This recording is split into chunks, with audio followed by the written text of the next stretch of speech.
होळीची कथा वजाभक्त प्रल्हाद आणि होलिका। खूप खूप वर्षांपूर्वीची गोष्ट आहे।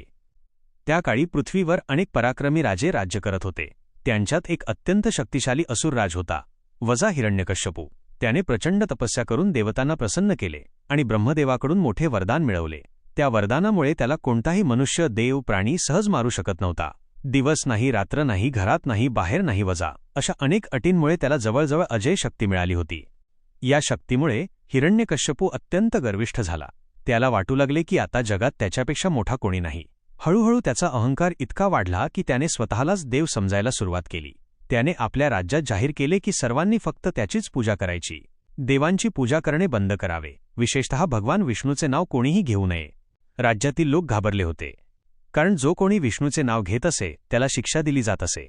त्यामुळे लोक मनात देवाची आठवण ठेवत, पण उघडपणे बोलायला घाबरत। पण नियतीला काहीतरी वेगळंच मंजूर होतं।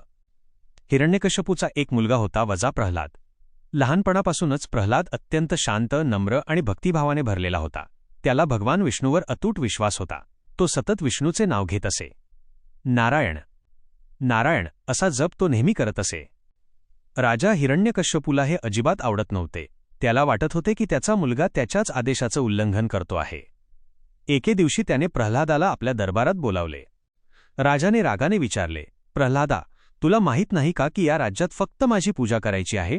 तू पुन्हा पुन्हा विष्णूचे नाव का घेतोस?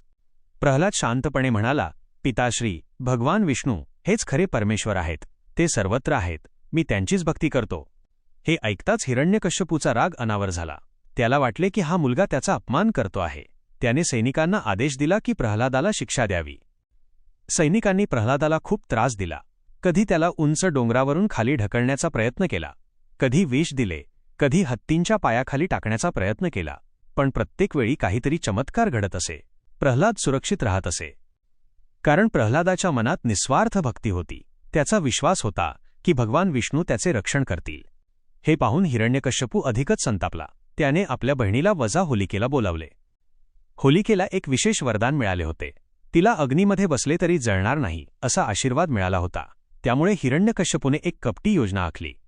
त्याने होलिकेला सांगितले, तू प्रल्हादाला मांडीवर घेऊन अग्नीमध्ये बस।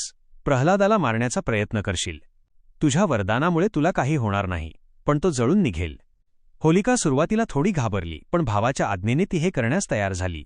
मोठ्या मैदानात चिता रचली गेली, लाकडांचा ढीग उभारला गेला आणि राज्यातील लोकांना पाहण्यासाठी बोलावले गेले।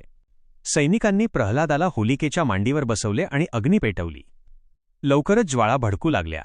संपूर्ण लोकसभेला भीती वाटत होती, पण प्रल्हाद शांत होता। त्याच्या ओठांवर अजूनही सतत नारायण नारायण हा जप चालू होता। अचानक चमत्कार घडला। ज्वाळा प्रल्हादाला काहीही नुकसान करू शकली नाही। उलट होलिकेचे वरदान निष्फळ ठरले। ती अग्नीत जळून भस्म झाली। प्रल्हाद मात्र अगदी सुरक्षित उभा राहिला आणि त्याचा विश्वास आणि भक्ती अजूनच दृढ झाली। संपूर्ण राज्य आश्चर्यचकित झाले। हिरण्यकश्यपू खूप संतापला, पण प्रल्हादाच्या भक्तीच्या सामर्थ्याने त्याचा अहंकार नष्ट झाला।